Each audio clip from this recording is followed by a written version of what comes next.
നമസ്കാരം. മലയാളി വാർത്ത ആനുകാലികത്തിലേക്ക് സ്വാഗതം. നമസ്കാരം.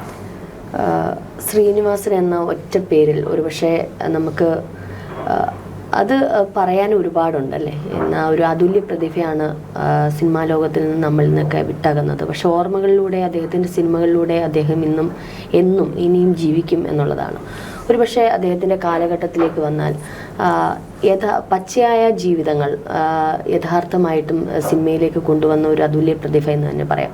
ഇതിനു മുന്നേ സന്ദേശത്തിന് മുൻപും പിൻപും എന്ന് നമുക്ക് വേണമെങ്കിൽ ആ സിനിമയെ, സന്ദേശം എന്ന സിനിമയുടെ മുൻപും പിൻപും രണ്ട് കാലഘട്ടമായിട്ട് വേർതിരിച്ചാൽ ഒരുപക്ഷെ പത്മരാജൻ, MD ആ ഒരു കഥകളെ ഒരുപക്ഷെ അച്ചടി ഭാഷയിലൂടെ അന്നത്തെ കഥാകൃത്തുക്കൾ കൊണ്ടുപോയിട്ടുണ്ടെങ്കിൽ സന്ദേശം എന്ന സിനിമയ്ക്ക് ഇങ്ങോട്ട് ശ്രീനിവാസൻ ജീവിതത്തിൻ്റെ പച്ചയായ യഥാർത്ഥ ജീവിതങ്ങൾ, റിയലിസ്റ്റിക്, ഒരുപക്ഷെ ജെൻസി പിള്ളേർ അതിനെ തുടർന്നു എന്ന് തന്നെ പറയാം. അത്തരത്തിലുള്ള സിനിമ ആവിഷ്കാരം എന്ന രീതിയിൽ അദ്ദേഹം കൊണ്ടുപോയി. അദ്ദേഹം ഒരുപക്ഷെ അതുല്യ പ്രതിഭ എന്ന് പറയുമ്പോൾ കഥാകൃത്ത്, നടൻ, അതുപോലെ നന്നായിട്ട് പാടും. അപ്പം അതുല്യ പ്രതിഭ എല്ലാ മേഖലകളിലും അദ്ദേഹത്തിൻ്റെ കഴിവ് തെളിയിച്ചിട്ടുണ്ട്. ഒരുപക്ഷെ എന്തും നട്ടലോടുകൂടി പേടിയില്ലാണ്ട്, ഭയമില്ലാതെ വിമർശിക്കാനും അദ്ദേഹം കഴിഞ്ഞിട്ടുണ്ട്. കാരണം ഈ പറഞ്ഞ പോലെ പല വിവാദങ്ങളും അതിലൂടെ അദ്ദേഹം പെട്ടിട്ടുമുണ്ട്. ശ്രീനിവാസൻ എന്ന് പറയുമ്പോൾ ഒരുപാട് ഓർമ്മകളില്ലേ? തീർച്ചയായിട്ടും. ഈ മലയാള സിനിമാ ലോകം തുടങ്ങുന്നത് നാടക രൂപങ്ങളിൽ നിന്നായിരുന്നു, നാടക കലയിൽ നിന്നായിരുന്നു. ആദ്യകാലത്തെ SL പുരം പോലെയുള്ളവരുടെ ശക്തമായ തിരക്കഥകൾ, പിന്നീട് സാഹിത്യ ലോകത്തു നിന്ന് കടന്നു വന്ന MD പത്മരാജൻ, അവരുടെ സാഹിത്യാംശം കലർന്ന തിരക്കഥകൾ, ഇത്തരം തിരക്കഥ സങ്കല്പങ്ങളൊക്കെ പൊളിച്ചെഴുതിക്കൊണ്ടാണ് പച്ചയായ ജീവിതം പകർത്തി ശ്രീനിവാസൻ മലയാള സിനിമാ ലോകത്തിൻ്റെ ആ ഒരു താരസിംഹാസനത്തിൽ തന്നെ കയറിയിരുന്നത്. അഭിനയത്തിൽ മാത്രമല്ല, അദ്ദേഹം സംവിധാനത്തിൽ, തിരക്കഥാ രചനയിൽ ഒക്കെ തൻ്റേതായ വ്യക്തിമുദ്ര പതിപ്പിച്ചു. നമ്മൾ ശ്രീനിവാസനെ മനസ്സിലാക്കുമ്പോൾ ശ്രീനിവാസൻ്റെ ജീവിതത്തിലൂടെ വേണം ഈ സിനിമയിലേക്ക് വരാൻ. അദ്ദേഹത്തിൻ്റെ ജീവിതമാണ് അദ്ദേഹത്തിൻ്റെ സിനിമ, അദ്ദേഹത്തിൻ്റെ ചുറ്റുപാടുകളാണ് ശ്രീനിവാസൻ്റെ സിനിമ, അദ്ദേഹത്തിൻ്റെ കുടുംബവും അദ്ദേഹത്തിൻ്റെ ലോകവുമാണ് ആ സിനിമയിലേക്ക് വന്നത്. അപ്പോൾ അതിൽ ജീവനുണ്ട്, അതിൽ കൂടുതൽ ചലനാത്മകതയുണ്ട്, ജീവിതത്തിൻ്റെ അവസ്ഥാന്തരങ്ങളുണ്ട്, ജീവിതത്തിൻ്റെ പരിണാമഘട്ടങ്ങളുണ്ട്. നമ്മൾ കണ്ണൂരിലെ പാട്യത്തേക്ക് മടങ്ങുമ്പോൾ ശ്രീനിയുടെ കുട്ടിക്കാലം, 6ാം ക്ലാസ്സിൽ പഠിക്കുമ്പോൾ ഒരു കഥയിലൂടെ, പിന്നീട് നാടകാവിഷ്കാരങ്ങളിലൂടെ, പ്രസംഗങ്ങളിലൂടെ, UP സ്കൂൾ പഠനകാലത്ത് തന്നെ ഒരു കലാരംഗത്തേക്ക് കടന്നു വന്നു ശ്രീനി. അവിടുത്തെ അയൽ വീടുകളിലൊക്കെ ശ്രീനി ഒരു കലാകാരനായിട്ടാണ് അവർ കണ്ടത്. അദ്ദേഹത്തിൻ്റെ പിതാവ് അടുത്തുള്ള സ്കൂളിലെ അധ്യാപകനായിരുന്നു. പക്ഷെ ഭയങ്കര കർക്കശക്കാരനായ ഒരു അധ്യാപകൻ. ശ്രീനി തന്നെ തൻ്റെ അഭിമുഖങ്ങളിൽ ഇക്കാര്യങ്ങൾ വിശദീകരിച്ചിട്ടുണ്ട്. പിതാവ് കർക്കശക്കാരൻ മാത്രമല്ല, ക്ഷിപ്രകോപിയും കൂടിയാണ്. മാതാവിനെ, ശ്രീനിവാസൻ്റെ അമ്മയെ, സഹോദരങ്ങളെയൊക്കെ എപ്പോഴും അതിമാരകമായി തല്ലും. പഴയകാലത്തെ ഒരു ശീലമാണ്, പ്രത്യേകിച്ച് പേരൻസിൻ്റെ മക്കളെ അടിക്കുക എന്നുള്ളത്. ഇത് പക്ഷേ മക്കളെ മാത്രമല്ല, ഭാര്യയെ അടിക്കും, ഉപദ്രവിക്കും. തികഞ്ഞ കമ്മ്യൂണിസ്റ്റുകാരനായിരുന്നു അച്ഛൻ. അങ്ങനെ ആ കമ്മ്യൂണിസ്റ്റുകാരൻ എവിടെയെങ്കിലും കോൺഗ്രസുമായൊരു അടി നടന്നു എന്നറിഞ്ഞാൽ പെട്ടെന്ന് പഠനം പോലും, പഠിപ്പിക്കുന്ന അധ്യാപകനാണെങ്കിൽ സ്കൂളിലെ ക്ലാസ്സിൽ ഇറങ്ങി നേരെ എതിരാളിയുടെ അടുക്കലേക്ക് ചെന്ന് അയാളെ അടിച്ചെങ്കിലേ ഇയാൾക്കൊരു സമാധാനം വരുമെന്ന് ശ്രീനിവാസൻ പറയും. അങ്ങനെ ഒരു സുപ്രഭാതത്തിൽ അമ്മയെ അടിക്കുമ്പോൾ കയ്യിൽ കയറി പിടിച്ചു ശ്രീനി. പിന്നീട് അച്ഛൻ അമ്മയെ അടിച്ചിട്ടില്ല, ഞങ്ങളെ ആരും അടിച്ചിട്ടില്ല എന്ന് പറയുന്നത് അതൊരു തിരിച്ചറിവായിരുന്നു അച്ഛന്. സ്കൂളിൽ നിന്ന് അച്ഛൻ റിട്ടയർ ചെയ്യുന്നു. റിട്ടയർ ചെയ്ത് കഴിഞ്ഞ് സ്വന്തം കാലിൽ നിൽക്കണമെന്നുള്ള ആഗ്രഹം. അങ്ങനെ ഒരു 2 നില വീട്ടിലാണ് ഇവർ താമസിച്ചിരുന്നത്. അക്കാലത്ത് സാമാന്യം ഭേദപ്പെട്ട ഒരു വീട്. ആ വീട് പണയം വെച്ചൊരു ബസ് വാങ്ങുന്നു. കമ്മ്യൂണിസ്റ്റുകാരനായ അച്ഛൻ ബസ് വാങ്ങിയതോടെ കമ്മ്യൂണിസ്റ്റുകൾക്ക് കടുത്ത ശത്രുതയായി. കമ്മ്യൂണിസ്റ്റുകാർ തന്നെ അച്ഛൻ്റെ ശത്രുക്കളായി. അതിൽ പിന്നീട് വരവേൽപ്പ് എന്ന സിനിമ, അത് എൻ്റെ അച്ഛൻ്റെ ജീവിതമായിരുന്നു എന്നാണ് ശ്രീനിവാസൻ പറഞ്ഞത്. വരവേൽപ്പിലെ ഒരു കണ്ടക്ടർ, അന്ന് ജഗദീഷോ മറ്റോ ആണ് കണ്ടക്ടറായിട്ട് അഭിനയിച്ചത്. അന്ന് ആ കണ്ടക്ടർ കിട്ടിയ കളക്ഷനുമായിട്ട് മുങ്ങിപ്പോകുന്നു. അപ്പോൾ ഒരു കമ്മ്യൂണിസ്റ്റുകാരൻ, ഒരു CITUകാരനാണ് ആ കണ്ടക്ടർ. ഉപദ്രവിക്കേണ്ട എന്ന് കരുതി പാർട്ടിക്ക് പരാതി ഒന്നും കൊടുത്തില്ല. പക്ഷേ 6 മാസം കഴിഞ്ഞപ്പോൾ ഈ കണ്ടക്ടർ CITUവിന് ഒരു പരാതി കൊടുക്കുന്നു. CITUവിൻ്റെ സെക്രട്ടറി ശ്രീനിവാസൻ്റെ അച്ഛനൊരു കത്തെഴുതുന്നു, അന്യായമായി പിരിച്ചുവിട്ട തൊഴിലാളിയെ തിരിച്ചെടുക്കണമെന്ന്. പിന്നീട് CITUവായിട്ട് വഴക്കായി, കേസായി, കോടതി വ്യവഹാരങ്ങളായി. ഒടുവിൽ പ്രതിഷേധക്കാർ വന്ന് ഈ ബസ്സൊക്കെ കുത്തിപ്പൊളിച്ച് ടയറൊക്കെ കുത്തിക്കീറി ആ ബസ്സിൻ്റെ ലോകം അവിടെ അവസാനിക്കുന്നു. അതിനു മുമ്പ് 5ഓളം ആക്സിഡൻറ്റുകൾ സംഭവിച്ചിരുന്നു. അതിൻ്റെ ഇൻഷുറൻസ് ക്ലെയിം ഉൾപ്പെടെ കൊടുത്തു തീർക്കേണ്ടി വന്നു. അങ്ങനെ ഒന്നുമില്ലായ്മയിലേക്ക് പോകുന്നു. വീട് ജപ്തി ചെയ്യപ്പെടുന്നു. വീട് ജപ്തി ചെയ്ത് ബസ് സർവീസ് എല്ലാം നശിച്ച് ഒന്നുമില്ലായ്മയിലേക്ക് കൂപ്പുകുത്തിയ അച്ഛൻ ഈ കുടുംബത്തെ ഒരു വാടക വീട്ടിലേക്ക് മാറ്റാൻ തീരുമാനിച്ചു. വാടക വീട്ടിലേക്ക് താൻ വരില്ല, താൻ ചേട്ടനൊപ്പം താമസിക്കാം. കേസ് പറഞ്ഞ് ജപ്തിയായ വീട് തിരികെ കിട്ടും, അപ്പോൾ താൻ എല്ലാവരെയും ചേർത്ത് അവിടെ താമസിക്കുമെന്നായിരുന്നു അച്ഛൻ്റെ പ്രതീക്ഷ. പക്ഷേ അത് നടന്നില്ല. ആ വാടക വീട്ടിലേക്ക് അച്ഛൻ വന്നു. 72ാമത്തെ വയസ്സിൽ ഒരു ഹൃദയസ്തംഭനം മൂലം അച്ഛൻ മരിക്കുന്നു, വളരെ തകർന്ന നിലയിലേക്ക്. അച്ഛൻ്റെ തകർച്ച കമ്മ്യൂണിസ്റ്റ് ജീവിതത്തിൻ്റെയും തകർച്ചയായിരുന്നുവെന്ന് ശ്രീനി പറയുന്നു. അച്ഛൻ കമ്മ്യൂണിസ്റ്റുകാരനായിരുന്നു, പക്ഷെ പിന്നീട് കമ്മ്യൂണിസത്തിൽ നിന്ന് തന്നെ നേരിടേണ്ടി വന്ന ഈ തിക്താനുഭവങ്ങൾ അച്ഛനെ ഏറെ വേദനിപ്പിച്ചു.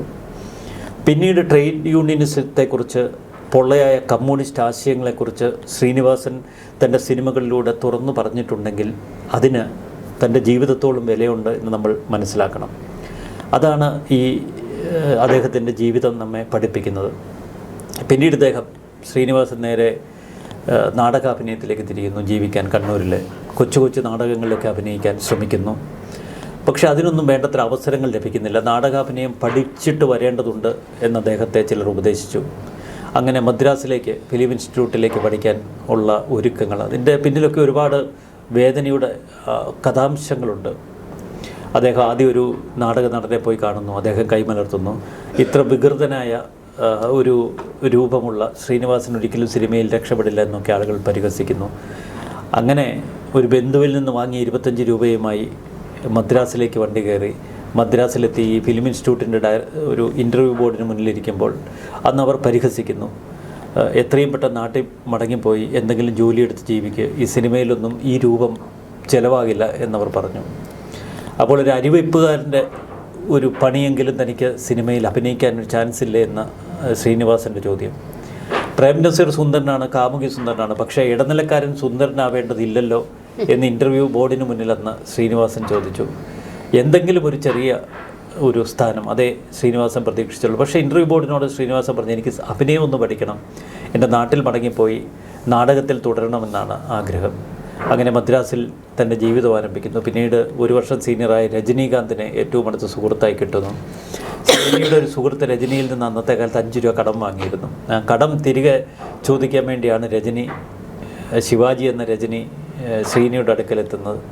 പിന്നീട് ഇരുവരും തമ്മിൽ അടുത്ത ബന്ധമായി. അന്നൊക്കെ രജനീകാന്ത് ജീവിച്ചിരുന്നത് കന്നഡക്കാരായ ചില സുഹൃത്തുക്കൾ മണി ഓർഡറായി അയച്ചു കൊടുക്കുന്ന 1 രൂപയും 2 രൂപയും കൊണ്ടാണ്. ഇതൊക്കെ ശ്രീനിവാസൻ തന്നെ പിന്നീട് വെളിപ്പെടുത്തി. ഇല്ലായ്മകളും വല്ലായ്മകളും ഒക്കെ ജീവിതത്തിൻ്റെ ഒരു ഭാഗം ആണെന്ന് ശ്രീനിവാസന് വളരെ ബോധ്യമുണ്ട്. ആ അടിസ്ഥാന ബോധ്യങ്ങളിൽ നിന്നാണ് അദ്ദേഹത്തിൻ്റെ കഥയെഴുത്ത് തുടങ്ങുന്നത്. മമ്മൂട്ടിയുമായി ഒരു മുറിയിൽ താമസിച്ചു. മോഹൻലാൽ എന്ന പ്രതിഭയെ മലയാളത്തിൽ ഇത്രയധികം ജനങ്ങൾ ആരാധിക്കുന്നുവെങ്കിൽ അതിന് പിന്നിൽ ശ്രീനിവാസൻ്റെ വേദനയേറിയ അല്ലെങ്കിൽ വളരെ സ്ട്രെസ്ഫുള്ളായിട്ടുള്ള തിരക്കഥകളുണ്ട്. ഇവിടെ സ്ട്രെസ് എന്ന് ഉദ്ദേശിക്കുന്നത് തന്നെ അത്തരം സ്ട്രെസ്സുകളിൽ നിന്നാണ് ശ്രീനിവാസൻ്റെ ജീവിതം കൈവിട്ടു പോകുന്നത്. നമുക്കറിയാം മമ്മൂട്ടിയെ ചേർത്ത് പിടിക്കുന്ന ശ്രീനിവാസൻ, പക്ഷേ മോഹൻലാലിനെ മോഹൻലാലാക്കി മാറ്റിയത് ശ്രീനിവാസൻ്റെ തിരക്കഥകളാണ്. ശ്രീനിവാസൻ തന്നെ പറയുന്നു, തിരക്കഥയിലേക്ക് താൻ തിരിഞ്ഞത് ജീവിതത്തിലെ വളരെ അവിചാരിതമായൊരു സന്ദർഭമാണെന്ന്. പ്രിയദർശനെ പരിചയപ്പെട്ട ശ്രീനിവാസൻ ഒരു റോൾ ചോദിച്ചു. ശ്രീനിവാസനുമായി സംസാരിക്കുമ്പോൾ പ്രിയദർശൻ പറഞ്ഞു, തൻ്റെ റോൾ താൻ തന്നെ എഴുതി ഉണ്ടാക്കാൻ, അതെനിക്ക് ഇഷ്ടപ്പെട്ടാൽ തന്നെ അഭിനയിപ്പിക്കാമെന്ന് പറഞ്ഞു. അങ്ങനെ ഒരു റോളൊക്കെ എഴുതി ഉണ്ടാക്കി. അത് പ്രിയദർശന് വലിയ ഇഷ്ടം തോന്നി. അങ്ങനെ ശ്രീനിവാസൻ തൻ്റെ സിനിമയിലേക്ക് ശ്രീനിയെ ചേർത്ത് പിടിക്കുന്നു. തനിക്ക് റോൾ തരാം, പക്ഷേ ഈ സിനിമയുടെ തിരക്കഥയൊന്ന് എഴുതി തരണമെന്നായി പ്രിയദർശൻ. അങ്ങനെ ഒരു റോളിൽ അഭിനയിക്കാൻ വേണ്ടി ഒരു തിരക്കഥ അത് ഏറ്റെടുക്കുന്നു. അതായിരുന്നു ശ്രീനിവാസൻ്റെ തുടക്കം. പിന്നീട് മലയാള സിനിമാ ലോകം കീഴടക്കിയ ഒരു പ്രതിഭയുടെ വിളയാട്ടമാണ് നമ്മൾ കണ്ടത്. എത്ര സിനിമകൾ. അതിൽ പ്രതിഭയുടെ കയ്യൊപ്പുണ്ട്, ജീവിതത്തിൻ്റെ പച്ചയായ യാഥാർത്ഥ്യങ്ങളുണ്ട്, ഒരുപാട് മനുഷ്യൻ്റെ പൊള്ളത്തരങ്ങളുണ്ട്, ഒരു സാധാരണക്കാരൻ്റെ ഉയരങ്ങളിലേക്കുള്ള സ്വപ്നമുണ്ട്. എന്നാൽ അധോഗതിയിലേക്ക് വീഴാതെ അവൻ നൂൽപ്പാലത്തിലൂടെ സഞ്ചരിക്കുന്ന ഒട്ടനവധി മുഹൂർത്തങ്ങളുണ്ട്. ഇത്തരം അവസ്ഥാന്തരങ്ങളെല്ലാം നമുക്ക് ഈ സിനിമകളിൽ ബോധ്യപ്പെടും. അതുതന്നെയാണ് ശ്രീനിവാസൻ്റെ ഒരു കരുത്തും. ശ്രീനിക്ക് പിന്നെ ജീവിതത്തിൽ ഒരു വലിയ പിഴവ് സംഭവിച്ചു. അത് അദ്ദേഹത്തിൻ്റെ യൗവനത്തിൽ തുടങ്ങിയ ഒരു ദുശീലമാണ്. വളരെ സ്ട്രെസ്ഫുള്ളായിട്ടുള്ള ലൈഫായിരുന്നു ശ്രീനിയുടേത്. കാരണം കടുത്ത സമ്മർദ്ദങ്ങൾ, ഈ തിരക്കഥയ്ക്ക് വേണ്ടിയിട്ടുള്ള മലയാളത്തിലെ സൂപ്പർ ഹിറ്റ് സംവിധായകരായിരുന്ന പ്രിയദർശൻ, സിബി മലയിൽ, സത്യൻ അന്തിക്കാട്, ഇവരുടെയൊക്കെ ഒരു കാലത്തെ ഏറ്റവും പ്രതിഭയുള്ള ഒരു തിരക്കഥാകൃത്ത് ശ്രീനിവാസനായിരുന്നു. എത്ര സിനിമകളുടെ തിരക്കഥ. അപ്പോൾ സൗഹൃദങ്ങൾക്ക് വലിയ വില കൊടുക്കും. ഇവർ തിരക്കഥ എഴുതാനുള്ള ഉത്തരവാദിത്വം ശ്രീനിയെ ഏൽപ്പിക്കും. ശ്രീനി തിരക്കഥ എഴുതി തരാമെന്ന് പറയും. അപ്പോൾ ഓരോ ദിവസവും ഷൂട്ടിംഗ് ലൊക്കേഷനിൽ കുറച്ച് പേപ്പറുകളായിട്ടാണ് ശ്രീനിയുടെ തിരക്കഥ എത്തുന്നത്. എന്താണ് തിരക്കഥയായി അവിടെ എത്തുന്നത് എന്ന് വലിയ പിടുത്തമില്ല. അപ്പോൾ വെളുപ്പിന് തന്നെ രാത്രിയിലും ശ്രീനിവാസൻ തിരക്കഥ കൊടുക്കത്തില്ല. രാവിലെ ഷൂട്ടിംഗ് ലൊക്കേഷനിൽ എല്ലാം റെഡിയായി അംഗങ്ങളെല്ലാം നിൽക്കും. ശ്രീനിവാസന് മെസ്സഞ്ചർ, ഈ ഷൂട്ടിംഗ് ലൊക്കേഷനിൽ നിന്ന് പ്രൊഡക്ഷൻ എക്സിക്യൂട്ടീവ് ശ്രീനിവാസൻ്റെ വീടിന് മുന്നിൽ അല്ലെങ്കിൽ ശ്രീനിവാസൻ ഇരിക്കുന്ന റൂമിൻ്റെ മുന്നിൽ ഇരിക്കുകയാണ്. തിരക്കഥ കിട്ടണമല്ലോ. ചിലപ്പോൾ 1-2 സിനിമയുടെ തിരക്കഥയുടെ പേപ്പറുകളാണ് കൊടുത്തു വിടേണ്ടത് അന്നത്തെ ഷൂട്ടിങ്ങിനുള്ളത്. അപ്പോൾ അതത് ദിവസത്തെ ഷൂട്ടിങ്ങിനുള്ള ഈ തിരക്കഥ ശ്രീനിവാസൻ കൊടുത്തു വിടുന്നത് കയ്യിൽ കിട്ടിയതിന് ശേഷം അത് നോക്കി പഠിച്ച് വേണം അവതരിപ്പിക്കാൻ, അഭിനയിക്കാൻ. അപ്പോൾ ഈ തിരക്കഥകൾ വായിച്ച് നടീനടന്മാർ ആദ്യം പൊട്ടിച്ചിരിക്കുന്നു, പിന്നീട് സംവിധായകൻ പൊട്ടിച്ചിരിക്കുന്നു. ആ പൊട്ടിച്ചിരി തിയേറ്ററിലേക്കും പരക്കുന്നു. പിന്നീട് ലക്ഷങ്ങൾ പൊട്ടിച്ചിരിച്ച് അതിലെ പല കഥാപാത്രങ്ങളെയും ഇപ്പോഴും നമ്മൾ ഹൃദയത്തിൽ പേറുന്നു. ട്രോളുകളായി നമ്മുടെ മലയാള സിനിമാ ലോകത്തും നമ്മുടെ നിത്യജീവിതത്തിലുമൊക്കെ ഇപ്പോഴും അത് നിറഞ്ഞു നിൽക്കുന്നു. ഈ രാഹുൽ മാങ്കൂട്ടം വിഷയം ഉണ്ടായപ്പോൾ നമ്മൾ ഏറ്റവും കൂടുതൽ ചർച്ച ചെയ്തതും ഇത് ശ്രീനിവാസൻ്റെ ഒരു ശങ്കരാടിയുടെ സംഭാഷണങ്ങളാണ്.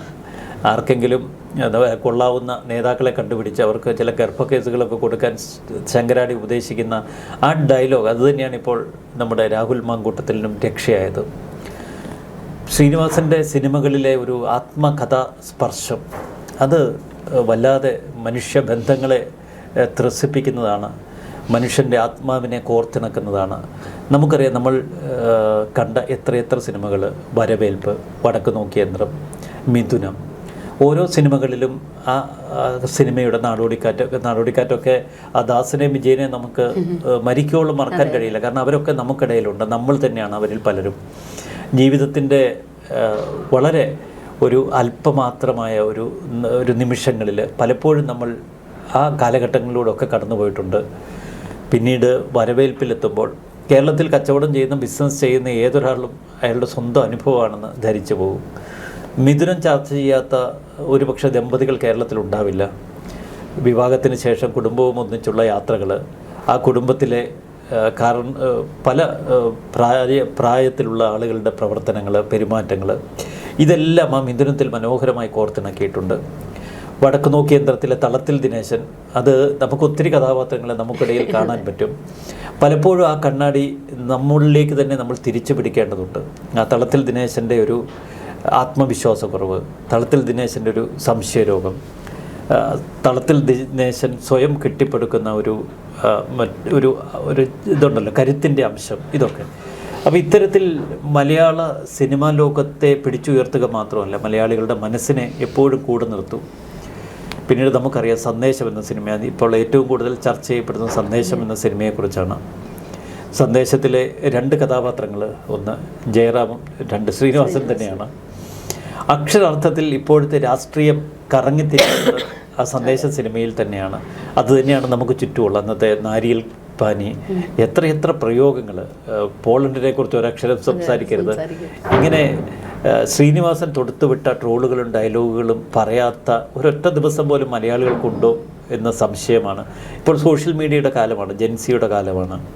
പക്ഷേ ഈ പുതിയ തലമുറയും മുഖ്യമായി ആശ്രയിക്കുന്നത് ശ്രീനിവാസൻ ഡയലോഗുകളെയാണ്. ശ്രീനിവാസൻ നമ്മുടെ ജീവിതത്തിൻ്റെ ഒരു ഭാഗമായിരുന്നു. വിട പറഞ്ഞ് കടന്നു പോകുമ്പോൾ അത് നികത്താനാവാത്ത ഒരു നഷ്ടം തന്നെയാണ്. പക്ഷേ ശ്രീനിവാസനെ സംബന്ധിച്ച് വലിയൊരു പിഴവ് അദ്ദേഹത്തിൻ്റെ ജീവിതത്തിൽ സംഭവിച്ചു. നമ്മൾ നേരത്തെ പറഞ്ഞു വെച്ച അതിൻ്റെ ഒരു തുടർച്ചയാണത്. എല്ലാ ലൊക്കേഷനുകളിലും രാവിലെ ഈ തിരക്കഥ എത്തിക്കണം. അത് വലിയ സ്ട്രെസ്സായി മാറി അദ്ദേഹത്തിന്. വൈകുന്നേരങ്ങളിൽ സുഹൃത്ത് ബന്ധങ്ങൾ ശക്തമായിരുന്നു. പിന്നീട് മദ്യപാനത്തിലേക്ക് തിരിഞ്ഞു. ഒരു കടുത്ത മദ്യപാനിയായി മാറിയിരുന്നു ശ്രീനിവാസൻ. ഒപ്പം ചെയിൻ സ്മോക്കറും. ചുണ്ടിൽ സിഗരറ്റില്ലാത്തൊരു ശ്രീനിവാസനെ ലൊക്കേഷനുകളിൽ ആർക്കും കാണാൻ കഴിയില്ല എന്നൊക്കെ അക്കാലത്ത് പറഞ്ഞു കേട്ടിട്ടുണ്ട്. ഇതിൻ്റെ തുടർച്ചയായി 2017 എത്തിയപ്പോഴേക്കും ശ്രീനിവാസന് കടുത്ത അസുഖങ്ങൾ അലട്ടി തുടങ്ങി. നേരത്തെ തന്നെ ഡയബറ്റിക്സിൻ്റെ പ്രശ്നം ഉണ്ടായിരുന്നു. അങ്ങനെ 2017 കാലഘട്ടത്തിൽ പെട്ടെന്ന് ഒരു ഹൃദയസ്തംഭനം, സ്ട്രോക്ക്, തളർന്നു വീണ ശ്രീനിവാസനെ ആശുപത്രിയിലാക്കി ചികിത്സകളൊക്കെ തുടങ്ങി. അതിനു മുമ്പ് തന്നെ അലോപ്പതി ഡോക്ടർമാരെക്കുറിച്ചും ആശുപത്രി ചികിത്സയെക്കുറിച്ചുമൊക്കെ നിശ്ചിതമായി ശ്രീനിവാസൻ വിമർശിച്ചിരുന്നു. 2 തരം ചികിത്സകളുണ്ട്. ഒന്ന് പണം കൊള്ളയടിക്കാനുള്ള ചികിത്സ, ഒന്ന് രോഗികളെ സുഖപ്പെടുത്താനുള്ള ചികിത്സ. ഈ പണം കൊള്ളയടിക്കാനുള്ള ചികിത്സയാണ് നമ്മുടെ അലോപ്പതി ആശുപത്രികളിൽ നടക്കുന്നത് എന്ന് ശ്രീനിവാസൻ പരിഹാസ രൂപേണ പറഞ്ഞിരുന്നു. പലപ്പോഴും ജൈവ കൃഷിയെക്കുറിച്ചും വിഷരഹിത പച്ചക്കറികളെക്കുറിച്ചും വിഷരഹിത ചോറിനെക്കുറിച്ചുമൊക്കെ ശ്രീനിവാസൻ പ്രസംഗിച്ചിട്ടുണ്ട്, സ്വപ്നം കണ്ടിട്ടുണ്ട്. അത് തൻ്റെ ജീവിതത്തിൽ അദ്ദേഹം പ്രാവർത്തികമാക്കുകയും ചെയ്തു. പക്ഷെ അതേ ശ്രീനിവാസന് വിധി വൈപരീത്യം എന്ന് പറയുന്നത് പോലെ സ്ട്രോക്ക്, ഹൃദയസ്തംഭനം, പിന്നീട് അദ്ദേഹം അലോപ്പതിയിൽ നിന്ന് കുറച്ചു കാലം നാച്ചുറോപ്പതിയിലേക്ക് പോയി. പക്ഷെ അത് ഈ രോഗങ്ങൾ ഇരട്ടിപ്പിച്ചു എന്നാണ് അദ്ദേഹത്തോട് അടുപ്പമുള്ളവർ പറയുന്നത്. പിന്നീട് ഈ രോഗം അദ്ദേഹത്തിൻ്റെ കിഡ്നിയെ ബാധിച്ചു, ശ്വാസകോശങ്ങളെ ബാധിച്ചു. ഓരോ വർഷവും ഡിറ്റോറിയേറ്റ് ചെയ്ത് അദ്ദേഹത്തിൻ്റെ ഒരു ആരോഗ്യാവസ്ഥ വളരെ മോശമായി. കോവിഡ് കാലത്തൊക്കെ വല്ലാത്ത അവസ്ഥയിലെത്തിയിരുന്നു. അങ്ങനെ 2017 തുടങ്ങിയ ആ പരീക്ഷണം 2025 അദ്ദേഹത്തിൻ്റെ ജീവൻ എടുക്കുന്നു. ഒരാഴ്ച മുമ്പ് സത്യനന്ദിക്കാട് അദ്ദേഹത്തെ കണ്ടപ്പോൾ സത്യനന്ദിക്കാടോട് പറഞ്ഞു, എൻ്റെ ജീവിതം ഞാൻ മടുത്തു, എനിക്കിനി ഇങ്ങനെ ജീവിക്കണ്ട എന്ന്. അപ്പോൾ അസുഖങ്ങൾ ഏറെ അദ്ദേഹത്തെ അലട്ടിയിരുന്നു. അവസാനം വരെ നല്ല ഓർമ്മ, പഴയ കാര്യങ്ങളെല്ലാം കൃത്യമായി അറിയാം. ആരെയെങ്കിലും കാണുമ്പോൾ ഒരുപാട് സംസാരിക്കണമെന്നുള്ള ആഗ്രഹം, ഇതൊക്കെ അദ്ദേഹത്തെ വല്ലാണ്ട് അലട്ടിയിരുന്നു. ഈ സമൂഹത്തിൻ്റെ ഒരു പൊതുസ്പന്ദനമായി ജീവിക്കാൻ ആഗ്രഹിച്ച ഒരു മഹത് വ്യക്തി. അദ്ദേഹം പ്രതിഭ കൊണ്ടും അദ്ദേഹത്തിൻ്റെ ഉള്ളിലെ സ്വതസിദ്ധമായ കലാവൈഭവം കൊണ്ടും മലയാളികളെ കുടുകിട ചിരിപ്പിച്ചു, മലയാളികൾക്കൊപ്പം ജീവിച്ചു. ശരിക്കും ഒരു സർഗധനനായിരുന്നു. നമ്മൾ പല ബുദ്ധിജീവികളെയും കുറിച്ച് സംസാരിക്കാറുണ്ട്. പക്ഷേ ഇത് ജാടകളൊന്നുമില്ലാത്ത, നാട്യങ്ങളൊന്നുമില്ലാത്ത ഒരു ബുദ്ധിജീവി. അദ്ദേഹത്തിൻ്റെ ഒരു ഉപമ മാത്രം മതി അദ്ദേഹം എത്രമാത്രം ഔന്നത്യത്തിലാണ് അദ്ദേഹത്തിൻ്റെ ബൗദ്ധിക തലം എന്ന് മനസ്സിലാക്കാൻ. ഞാൻ അഭിനയിക്കാതെ പോയ 100 സിനിമകൾ, ഞാൻ എഴുതാതെ പോയ 100 സിനിമകളാണ് മലയാളത്തിൻ്റെ ഭാഗ്യമെന്ന് അദ്ദേഹം പറയാറുണ്ട്. അത് അദ്ദേഹത്തിൻ്റെ ഒരു ബൗദ്ധിക തലത്തിലെ ഔന്നത്യം തന്നെയാണ് വ്യക്തമാക്കുന്നത്. മറുവശത്ത് നമുക്കറിയാം മോഹൻലാലിൻ്റെ ഒരു സൗഹൃദത്തിലും ഇണങ്ങിയും പിണങ്ങിയുമൊക്കെ അദ്ദേഹത്തെ തിരുത്താൻ ശ്രമിക്കുന്ന ഒരു സുഹൃത്ത്. ഉദയനാണ് താരം എന്ന സിനിമയുടെ പേരിൽ ഒരുപാട് ശകാരം ശ്രീനിവാസൻ കേട്ടു. മോഹൻലാലുമായി കുറച്ചു കാലം പിണക്കത്തിൽ ശ്രീനിവാസൻ ആയിരുന്നു എന്നൊക്കെ നമ്മൾ അറിഞ്ഞു. മമ്മൂട്ടിയുടെ ഏറ്റവും അടുത്ത സുഹൃത്തായിരുന്നു. പക്ഷേ പ്രതിഭ കൊണ്ട് താൻ മോഹൻലാലുമായാണ് കൂടുതൽ ഒരു പൂരകമാകുന്നത് എന്ന് ശ്രീനിവാസൻ തിരിച്ചറിഞ്ഞിരുന്നു. അതുകൊണ്ടാണ് മോഹൻലാലിലേക്ക് കൂടുതൽ അടുത്തത്. മോഹൻലാലിന് വേണ്ടി എത്ര സിനിമകൾ, അത് പ്രിയദർശൻ്റെയും സത്യനന്ദിക്കാടിൻ്റെയും ഒക്കെ സിബി മലയിലിൻ്റെയും ഒക്കെ ഒരു കാലഘട്ടം നിറഞ്ഞു നിന്നിരുന്നത് ഇതേ പ്രതിഭയുടെ കയ്യൊപ്പ് ചാർത്തിയ ശ്രീനിവാസൻ തന്നെയായിരുന്നു. തീർച്ചയായിട്ടും നമുക്ക് പറയാനാണെങ്കിൽ ഏറെയുണ്ട് അദ്ദേഹത്തെ പറ്റി പറയാനൊപ്പം അദ്ദേഹത്തിൻ്റെ രാഷ്ട്രീയ പരാമർശങ്ങളും വിവാദങ്ങളും ഒക്കെ എപ്പോഴും കേരളം ചർച്ച ചെയ്യപ്പെടുന്നതാണ്. ഞാൻ നേരത്തെ പറഞ്ഞതുപോലെ ഒട്ടും ഭയമില്ലാണ്ട് തന്നെ, എനിക്ക് ഭയമില്ല എന്ന് തന്നെ പറഞ്ഞുകൊണ്ട് അദ്ദേഹം പല വിവാദങ്ങളിലും പെട്ടിരുന്നു എന്നുള്ളതാണ്. ഒപ്പം നമ്മുടെ പിണറായി വിജയനെ പോലും ഒരിക്കൽ പരാമർശിച്ചുകൊണ്ട് അദ്ദേഹം ഇത്തരത്തിൽ പ്രസ്താവിച്ചിരുന്നു. അപ്പോൾ ഇത്തരത്തിൽ അദ്ദേഹത്തിൻ്റെ എന്തൊക്കെ ആശയങ്ങളുണ്ടോ, അദ്ദേഹത്തിന് എന്തൊക്കെ ഈ പറയുന്ന ചിന്തകളുണ്ടോ, അതെല്ലാം സമൂഹത്തിന് മുമ്പിൽ, അത് ഒരു ഇന്റർവ്യൂ സമയത്താണെങ്കിൽ പോലും അദ്ദേഹം അത് പച്ചയായിട്ട് തുറന്നു കാണിക്കും. ഒരു പക്ഷേ ഉള്ളിൽ കളങ്കമില്ലാത്ത ഒരു വ്യക്തി എന്ന് തന്നെ നമുക്ക് പറയേണ്ടിയിരിക്കും. കോളേജ് പഠനകാലത്ത് ഒരു SFIയിലൂടെയായിരുന്നു തൻ്റെ പ്രവർത്തനം തുടങ്ങിയെന്ന് ശ്രീനിവാസൻ പറയുന്നത്. കമ്മ്യൂണിസ്റ്റുകാരനായി തുടങ്ങി, പിന്നെ KSUവിലേക്ക് വഴിത്തിരിഞ്ഞു. അതിനുശേഷം താൻ ABVP ആയി. അദ്ദേഹത്തെ അതേക്കുറിച്ച് പറയുന്നത്, ബോധമില്ലാത്ത സമയത്ത് താൻ കമ്മ്യൂണിസ്റ്റുകാരനായിരുന്നു, പിന്നീട് ബോധം വന്നപ്പോൾ KSU ആയി, കൂടുതൽ ബോധം തെളിഞ്ഞപ്പോൾ ABVP ആയി, അതിലും ബോധം വന്നപ്പോൾ പിന്നീട് 2020 അംഗമായി, ഇനിയും ബോധം തെളിയുമ്പോൾ മറ്റ് പ്രസ്ഥാനങ്ങളുടെ ഭാഗമാകും എന്നൊക്കെ അദ്ദേഹം അദ്ദേഹത്തിന്റെ രാഷ്ട്രീയ ചിന്തകളുണ്ട്. എനിക്ക് തോന്നുന്നു ഒരു നിഷ്പക്ഷമായിട്ട് അദ്ദേഹത്തിന് ആശയങ്ങൾ പ്രചരിപ്പിക്കുക എന്നുള്ളത്. എനിക്കറിയാം പല സിനിമകളിലൂടെ അദ്ദേഹം അത് ഇപ്പം സന്ദേശത്തിലൂടെയൊക്കെ കൃത്യമായിട്ട് അദ്ദേഹം രാഷ്ട്രീയം വിമർശിക്കുന്നുണ്ട്. ഈ നാരിയൽക്ക പാനിയിലൂടെ ആ ഒരു കരിക്കിൻ വെള്ളത്തിന് വേണ്ടി പോകുന്ന അണികളെ ശരിക്കും പറഞ്ഞാൽ ഒരു വലിയ സന്ദേശമാണ് ഡൽഹിയിൽ നിന്നൊരു അതെ അതെ ഒരു അടിമകളായിട്ട് ഒരു പക്ഷെ അടിമകളാക്കുന്നു, രാഷ്ട്രീയക്കാർ അത്തരത്തിൽ ആകുന്നു എന്നുള്ള തരത്തിലൊക്കെയാണ്, ഈ മുതിർന്ന നേതാക്കന്മാരുടെ അടിമകളായിട്ട് പോകുന്നു എന്നുള്ള തരത്തിലൊക്കെ വലിയ സന്ദേശമാണ് ആ ഒരു സിനിമയിലൂടെ അദ്ദേഹം നർമ്മത്തിലൂടെ വലിയ സന്ദേശം കൊടുക്കുന്നുണ്ട്. ഇപ്പം ഈ പറയുന്ന നമ്മുടെ വടക്കു നോക്കിയന്ത്രം ഇതിലൊക്കെ എന്ന് വെച്ചാൽ ശരിക്കും യഥാർത്ഥ ജീവിതങ്ങളാണ് അദ്ദേഹം തുറന്നു കാണിക്കുന്നത്. ഈ പറഞ്ഞ മറ്റേ ബസ്സുമായി പെട്ടെന്ന് ആ സിനിമ എനിക്ക് വരവേൽപ്പില് അദ്ദേഹത്തിൻ്റെതായ ജീവിതം തന്നെയാണ് അദ്ദേഹം തുറന്നത്. നമ്മൾ ഇപ്പം സാറ് പറഞ്ഞപ്പോഴാണ് അദ്ദേഹത്തിൻ്റെ ജീവിതം എന്ന് എനിക്ക് മനസ്സിലായത്.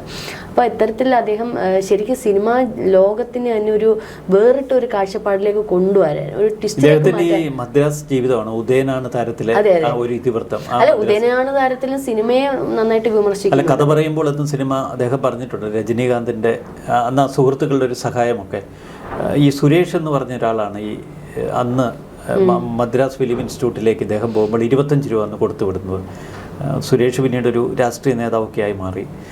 ആ സൗഹൃദമൊക്കെ എപ്പോഴും മരിക്കുന്നത് വരെ മനസ്സിൽ കൊണ്ടു നടന്നിരുന്ന ഒരു വലിയ മനുഷ്യൻ തന്നെയായിരുന്നു ശ്രീനിവാസൻ. നമ്മൾ ആ ഓരോരോ ശ്രീനിവാസൻ്റെ ജീവിതത്തിലേക്കും അദ്ദേഹത്തിൻ്റെ സിനിമയിലേക്കും ഒരുമിച്ച് കടന്നു ചെല്ലുമ്പോഴാണ് അതിൻ്റെ അർത്ഥതലങ്ങൾ കൂടുതൽ അനാവൃതമാകുന്നത്. അദ്ദേഹത്തിൻ്റെ ജീവിതം തന്നെയായിരുന്നു സിനിമ. അദ്ദേഹത്തിന് സിനിമ ജീവിതത്തോട് ചേർത്ത് വയ്ക്കാൻ കഴിയുന്നതായിരുന്നു. അതുകൊണ്ടാണ് ഈ സിനിമകളൊക്കെ നമുക്ക് എത്ര കണ്ടാലും മടുപ്പ് തോന്നത്തില്ല, വീണ്ടും വീണ്ടും വീണ്ടും കാണാനുള്ള ഒരു വ്യക്തിത്വം. പക്ഷെ ഇപ്പോഴത്തെ സിനിമകളെ പോലല്ല ശ്രീനിവാസൻ സിനിമകൾ എന്ന് പറയുന്നത്, എത്ര കണ്ടാലും മടുക്കില്ല എന്നുള്ളതാണ്. ഇപ്പോഴത്തെ കുട്ടികൾക്ക് മാത്രം ഇപ്പം 80 കാലഘട്ടങ്ങളിൽ മാത്രമല്ല, ഇങ്ങോട്ടേക്ക് എടുത്താൽ ഇപ്പോഴത്തെ കുട്ടികളും കാണുന്ന ഒരു സിനിമ ശ്രീനിവാസൻ സിനിമകൾ കാണും. അല്ല, ആ സിനിമകളിൽ ചിരിക്കാനും ചിന്തിക്കാനും ഒത്തിരി കാര്യം. ചിന്താവിഷ്ടയ ശ്യാമളയിലൊക്കെ ശരിക്കും ഇപ്പോഴത്തെ ഈ ജെൻസി സിനിമകളിൽ ചിരിക്കാനുണ്ട്, പക്ഷെ ചിന്തിക്കാനൊന്നുമില്ല. പക്ഷെ പഴയ ആ ശ്രീനിവാസന്റെ സിനിമകളുടെ ഒരു പ്രത്യേകത ചിരിക്കാനും ചിന്തിക്കാനും ഒരുപാടുണ്ട്. പിന്നീട് അത് ജീവിതത്തിലേക്ക് നമുക്ക് പകർത്താൻ പറ്റും. ഈ നമ്മുടെ മലയാളികളുടെ ഒരു വലിയ നർമ്മബോധം നിലനിൽക്കുന്നത് ഇത്തരം ശ്രീനിവാസൻ ഡയലോഗുകളിലാണ്. ശ്രീനിവാസൻ ഡയലോഗുകളിൽ നമ്മൾ ജീവിതത്തിന്റെ അതെ എല്ലാത്തിനും ഒരു സമയമുണ്ട് ദാസ എന്നൊക്കെയുള്ള കുട്ടികൾ പറയുന്നില്ല. അതെ അതെ അതെ. അപ്പൊ അങ്ങനെ നിരവധി ഒരുപാട് ഡയലോഗുകൾ എടുത്ത ഒരുപാടുണ്ട്. പക്ഷെ എന്താ പറയുന്നേ, 69-ാം വയസ്സിലാണ് അദ്ദേഹം ഈ ലോകത്ത് നിന്ന്. അപ്രതീക്ഷിതമായിട്ടുള്ളൊരു മരണമായിരുന്നു. കാരണം ഞാൻ അദ്ദേഹത്തിൻ്റെ ഇടയ്ക്കൊക്കെ കാണുമ്പം ചിലപ്പോൾ തിരിച്ചു വരും എന്നുള്ളൊരു പ്രതീക്ഷയുണ്ടല്ലോ. കാരണം മോഹൻലാൽ അവരുടെയൊക്കെ അവരൊക്കെ ഇപ്പോഴും സിനിമയിൽ തിളങ്ങി തന്നെ നിൽക്കുകയല്ലേ. പക്ഷെ എന്തോ അപ്രതീക്ഷിതമായിട്ടുള്ളൊരു മരണമായിരുന്നു. ഈ പറയുന്നത് പോലെ നമ്മളെല്ലാം അത് അംഗീകരിച്ചെങ്കിലും. അതെ അതെ അതെ അതെ. മമ്മൂട്ടിയുടെ കാര്യം പറഞ്ഞപ്പോഴാണ് ഞാൻ ഇപ്പോഴും ചിന്തിക്കുന്ന ഒരു കാര്യമുണ്ട്. മറ്റൊരു മമ്മൂട്ടി തന്നെയാണ് ശ്രീനിവാസന്. കാരണം അദ്ദേഹത്തിനെ കാണുന്ന അന്ന് ഇന്നും കുറേ നാൾ മുമ്പ് വരെ അദ്ദേഹത്തിൻ്റെ ആ പ്രായം ഒരിക്കലും പുറത്ത് കാണിച്ചിട്ടില്ല എന്നുള്ളത്. പക്ഷേ ഈ അസുഖം വന്നതിന് ശേഷമാണ് അദ്ദേഹം ഒരുപാട് ഇതായത് മറ്റൊരു മമ്മൂട്ടി എന്ന് തന്നെ ഒരുപക്ഷെ പറയേണ്ടിയിരിക്കും. ഉർവശി ഒരിക്കലും അദ്ദേഹത്തിന് അതിൻ്റെ ഒരു കോംപ്ലക്സ് ഒന്നുമില്ലായിരുന്നു. ഇത്രയധികം ആ രോഗം അദ്ദേഹത്തെ തളർത്തിയിട്ടും പൊതുപരിപാടികളിലെത്തുന്നു, തുല്യമായിട്ടുള്ള കാര്യങ്ങളാണ് ആളുകളോട് സംസാരിക്കാൻ ശ്രമിക്കുന്നത്, കമ്മ്യൂണിസത്തെ പരിഹസിക്കുന്നു, ഇപ്പോഴത്തെ ചത്ത ജനാധിപത്യത്തെ വലിച്ചു കയറുന്നു. അദ്ദേഹത്തിന് എപ്പോഴും ഈ ജനാധിപത്യത്തിന്റെ പൊള്ളത്തരങ്ങളെ പരമപുച്ഛമായിരുന്നു. നമ്മൾ നരകത്തിലാണ് ജീവിക്കുന്നത്. വോട്ട് ചെയ്യുന്ന മലയാളികളെന്ന് അദ്ദേഹം ഈ അടുത്ത കാലത്ത് അദ്ദേഹം പറഞ്ഞിരുന്നു, നമ്മൾ നരകത്തിലാണ് ജീവിക്കുന്നത്. അതെ, ഇവിടെ ജനാധിപത്യം ഒന്നുമില്ല. നമുക്ക് തെരഞ്ഞെടുക്കപ്പെടേണ്ടവരുണ്ട്, പക്ഷെ അവരെ തെരഞ്ഞെടുക്കുന്ന നമുക്ക് തെരഞ്ഞെടുക്കാനുള്ള യോഗ്യതയുണ്ടോ എന്നൊക്കെയുള്ള ചോദ്യങ്ങൾ വളരെ ഭയങ്കര വിമർശനാത്മകമായിട്ടുള്ള ചോദ്യങ്ങളാണ്. ക്യാൻസറിനെ പറ്റിയൊക്കെ അന്ന് ഭയങ്കരമായിട്ട് വിവാദങ്ങളിലൊക്കെ പെടുന്ന കാര്യങ്ങളാണ് അദ്ദേഹം പോയിരുന്നത്. പക്ഷേ ഇത് എന്ത് തന്നെയാലും വലിയൊരു അതുല്യ പ്രതിഭയാണ് നമുക്ക് നഷ്ടമായത്. പക്ഷെ അദ്ദേഹം ഒരിക്കലും മരിക്കില്ല എന്ന് തന്നെയാണ്. കാരണം അദ്ദേഹത്തിൻ്റെ സിനിമകളിലൂടെ എന്നും എന്നും ഇനിയെന്നും അദ്ദേഹം ജീവിക്കും. തീർച്ചയായിട്ടും. നന്ദി, നമസ്കാരം.